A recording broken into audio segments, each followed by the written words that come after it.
ভাই আজকে বার্সা নিউক্যাসলকে যে ভরাটা দিছে, আমার তো ভাই অনেকদিন মনে থাকবে। আমি জানি না যারা নিউক্যাসল ফ্যান তাদের কি অবস্থা, অথবা যারা আজকে রিয়াল মাদ্রিদ ফ্যান ছিল, ঠিক আছে, তারা আজকে খেলা দেখে কি অবস্থা তাদের।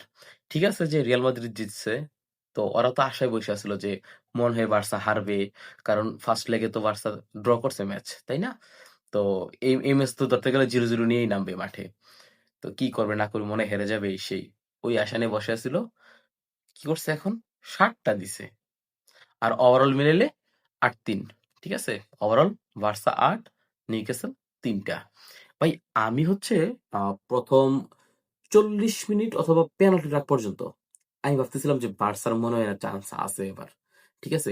পেনাল্টি হওয়ার পর আমি ভাবছি যে মনে হয় না বার্সা কিছু করতে পারবে। কারণ ভাই আমার কেন যে মনে হইতেছিল এমনটা যে একটা অঘটন ঘটবে, নিউক্যাসল জিতে যাবে।